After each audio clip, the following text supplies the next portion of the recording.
In 300 AD, Claudius Ptolemy proposed this hypothesis, which was eventually proven wrong by Copernicus.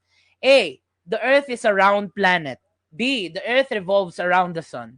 C. The Earth is at the center of the universe. Or D. The Earth is at the center of the galaxy. Alright, letter C ang sagot ng halos mga taong bayan at mukhang naka-review-review na sila. Sige, hindi ko na po kayo papakabahin pa dahil ang sagot po ay letter C. The Earth is at the center of the universe. Focus lang po tayo kay Ptolemy pati kay Copernicus.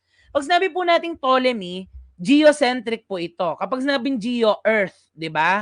Ibig sabihin po, ang paniniwala ni Ptolemy, ang Earth daw po ang sentro ng universe. Okay? At lahat daw po ng mga planetang yon, ayan, at yung sun, ayan, lahat daw po yan ay nakapalibot lamang sa Earth. Earth-centered si Ptolemy. Okay?